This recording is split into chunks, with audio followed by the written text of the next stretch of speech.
Hi guys, and this is Al Rasul from Iraq, Baghdad, and this is for pytorch challenge. We are doing a webinar for Boltzmann machine, and I like firstly to know that it's a restricted Boltzmann machine. The webinar is especially for restricted Boltzmann machine, but firstly to understand restricted Boltzmann machine, we have to know the Boltzmann machine itself, and I'd like to start by telling you where you could use it and what is it exactly.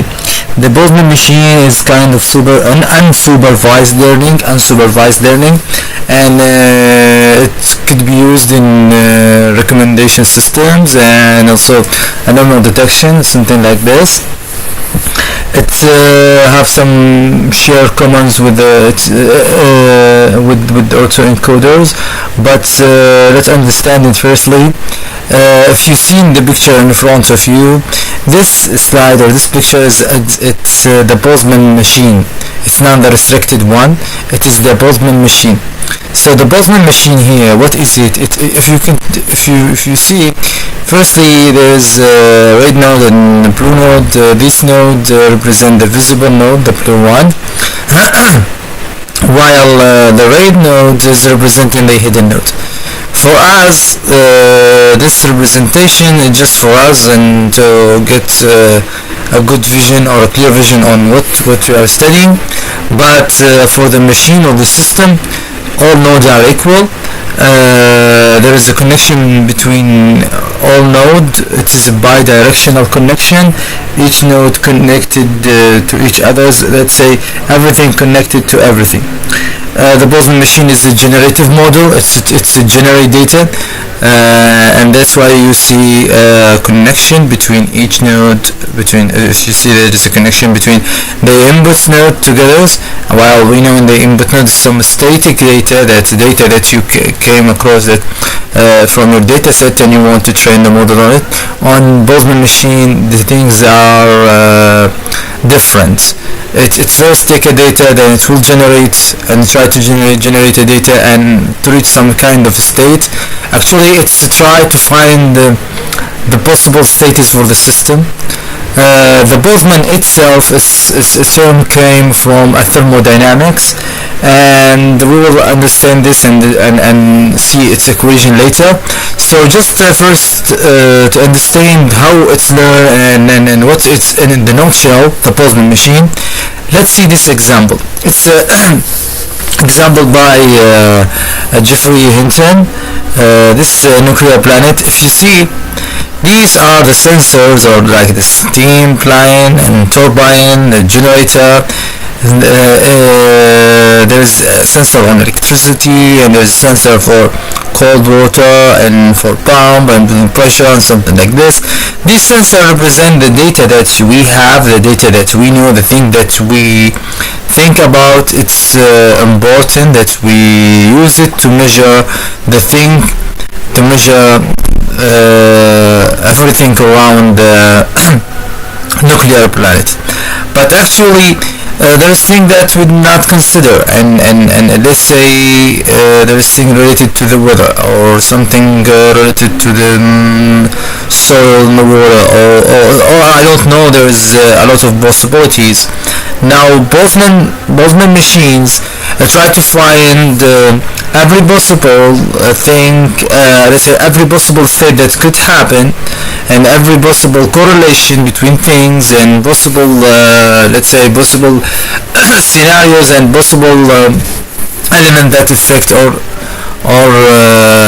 case study. So for us, Boltzmann machine will study this system, and it will find the thing that make this nuclear planet work well, and the thing that make it maybe explode. And this is the anomal behavior that could happen. That if there is something that happen in, I don't know, on the pressure or the weather or something on this building, on the electricity, maybe other things that we don't know, that we don't have any data for it. We don't have any data for exploded the nuclear planet, and we cannot simulate it, and we cannot go further for this dangerous situation. So Boltzmann do is try to generate the possibilities, generate the thing that we don't know, the thing that can affect our system. So since it is a general model, this general model or this general system need to be fitted in our a problem, and this why it's by the end color system. It's a system. You can see that there is a huge difference between what you learn about neural network and how it's work and this system. But let's continue with our progress. That's okay. This is the equation. I just want firstly we talk about the probability. Before this equation, I want to draw the probability to you, how it's happened, the probability equation. Actually, we have something called the energy-based model, and what energy-based models have a specific equation. I will write it down right here. Is that the probability for the given state? This is p to the I. This p to the I equal E. This is E. I don't know why it's happening like this. Minus energy. This is energy. Okay. And energy to the I. Okay. Sorry for bad drawing. And now this stays constant. Okay. And T is the temperature, and of course when we're measuring this is came from thermodynamic, by the way, thermodynamic physics. It's divided by the summation. This is summation J. So let's make it like this, equal 1 to the M. Okay. And E minus energy to the J, energy to the J. This is J. I just want to make like J. Also we have K constant, and T, it's the temperature. So what is said, this equation said is like that for a given temperature, this is the temperature, the T, the possibility of a state to happen is increased when the energy is low, while it's decreased when the energy is high. So let's say if we have where you see this equation, it's when you having some the air inside the room, the ink when it's being there is when you drop ink in the water and it spreads all around the water, inside the water, is that the possibility of the air to spread all the room is high, because the energy for the energy, the total energy is for this station is low. It's not high. But if this is the air nuclear, if you think about other possible things, that maybe why not the air in the room, why not it's not being inside specific corner or taking a specific shape, or they are being together and not spread all around the room. It could happen, it may happen, but the law here is that this possibility is very low. And why it's not happening? Because there will be a high energy from this possibility, and that is why not happened. And this is why this is why we when studying the the air inside a room. We say that the air taking the shape of the room that's inside it, spread all around it, and if you using the bathroom inside the room, you can smell it and all around it, because this is the situation that the possibility is higher. This is where there is a low energy, and as we said, the higher possibility, the lower energy, the higher energy, the lowest possibility. So this equation, actually you cannot connect it to our world of machine learning, and in what you learned there was a weight or something like this. I will get you to the right direction right now. Just want you to know that this equation is called it's inside something called energy based model for Boltzmann machine. Now for an energy based model, I will give you this picture. We call him V as the visible node and H as the hidden node. There is a bias A and there is a bias B and there is a W. Now to calculate the energy, as if you see our main equation is depend on the energy, because everything is constant. So we want to calculate the energy so we could calculate the possibility. Okay, so how we representing this inside our weight representation and thing that we already learned. The first thing is that the energy for the given V to the VH is a minus A is the bias multiplied by V minus the summation B bias multiplied by H minus the summation V multiplied by H multiplied by W. So this to calculate E, which is the energy. And as you can see, everything here is constant or statics. The weight are the thing that change from state to state, and this the weight here is what affecting the energy. So we could safely say the weight is the energy. Now the possibility, how we could calculate the possibility is that we're taking E to the minus the energy V del H, which we calculated from this equation, and we divide by the Z. The Z, by the way, it's the summation of the others, is E to the minus energy V to the H for our status. Okay, so by this we calculate the possibility from the V to the H. Okay, now this energy-based model and this type of this equation will lead us to restricted Boltzmann machines.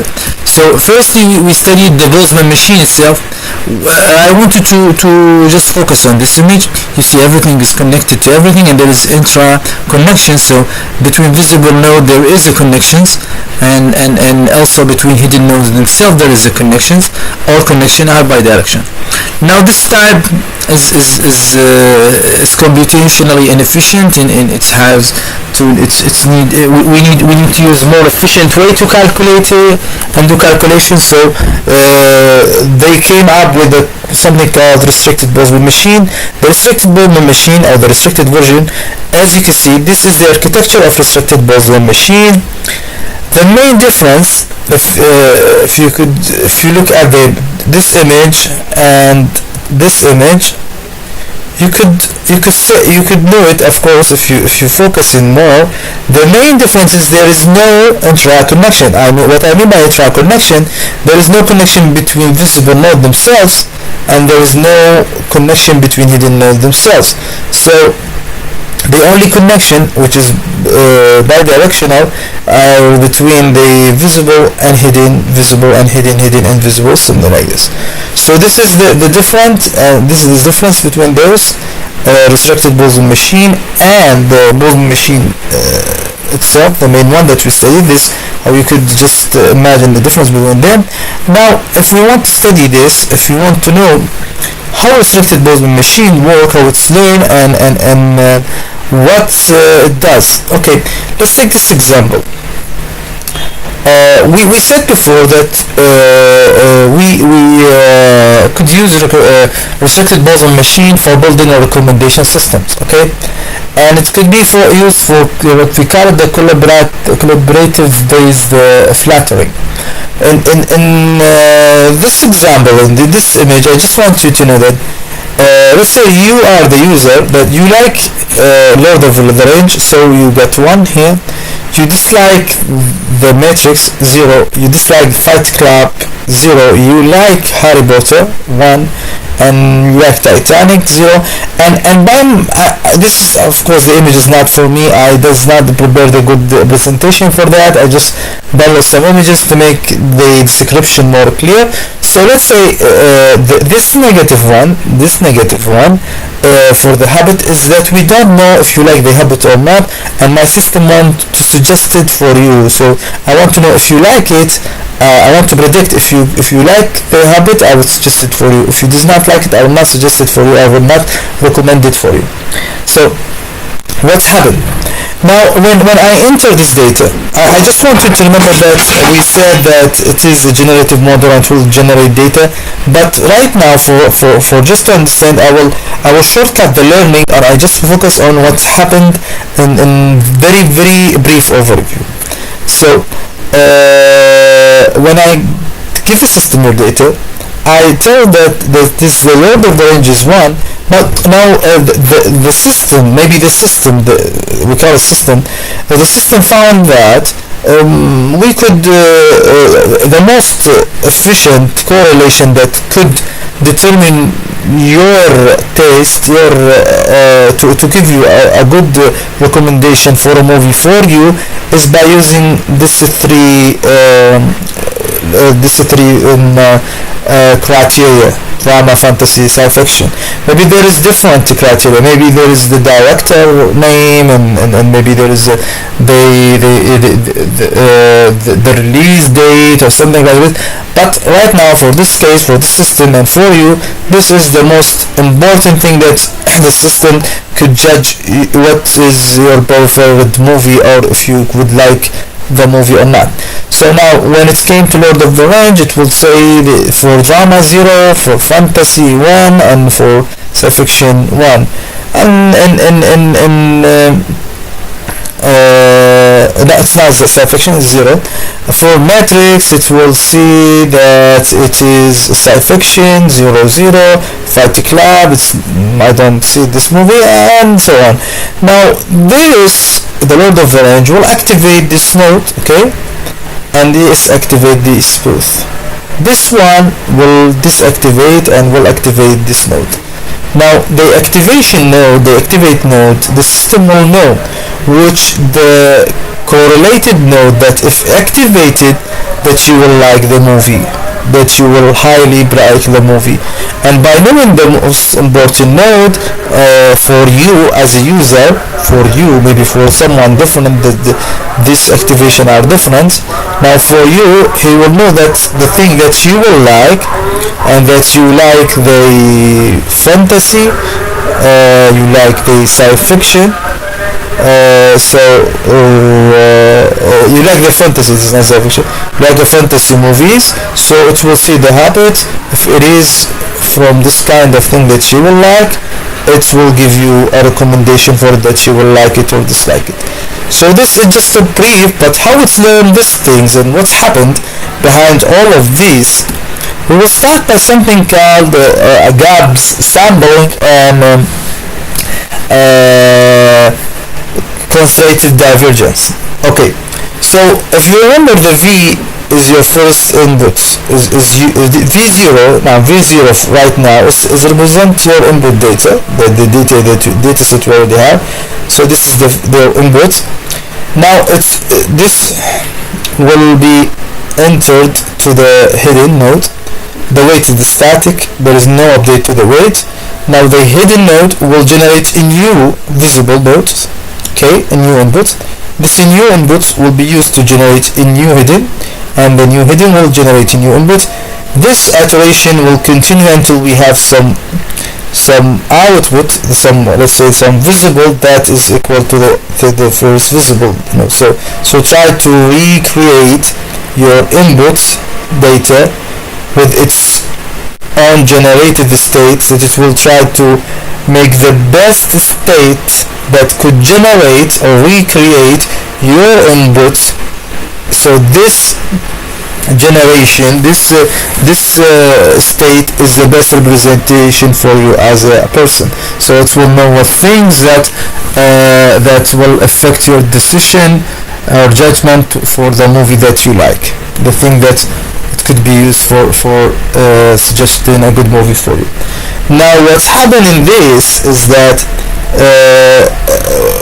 from here to here there is no weight update. After we recreating your first input, we will update the weight by this formula. Updating the weight is the v0 with the probability of the given state minus the vk, which is the last one that we get in here, with its probability. Now this calculation can take long, and this calculation is only used to update the weight. So we will have another next round for updating the weight for another box or something like this. So this will take a long time. It will take a lot calculation. What Jeffrey Hinton suggests is that is that we're using the first conversion, conservative divergence, we call it CD1. Okay, so conservative divergence is called CD, and there is the phase, the pass, from here to recreating one is the first pass. From this input to heading and creating new one, this pass 2. So conservative divergence pass 1, it's the first one right now. We could use the first pass CD1, this, from input to recreate, or the second pass. We could use only this first or two passes to update the weight. There is no need to calculate all this chain, no need to calculate all of this, and no need to go into all of these steps to calculate or how much we want to update the weight. Now we updating the weight it's what make it learn and what make it adjusting itself to be a system for your specific need, for your specific recommendation, system of your data that you entered of the movies. Now that's is all about the restricted Bose machine in nutshell. It's a very the Bose machine is a very big category. It's a very big it have many things, and I try to not enter in the differentiation and the hard equation for you. I just want you to understand it in a nutshell and know there is some powerful algorithm that's used for recommendation system. Also, by the way, it's not that's hard by programming it's in pytorch, and I hope if I have a time I will upload to you a recommendation system for movies using pytorch with the restricted Bose machine. There is other things in Bose machine. There is a deep belief network and something like this. This out the scope of this description, and I hope you enjoy the Bose machine, and I hope you a good journey in the pytorch challenge. And thank you. Bye bye.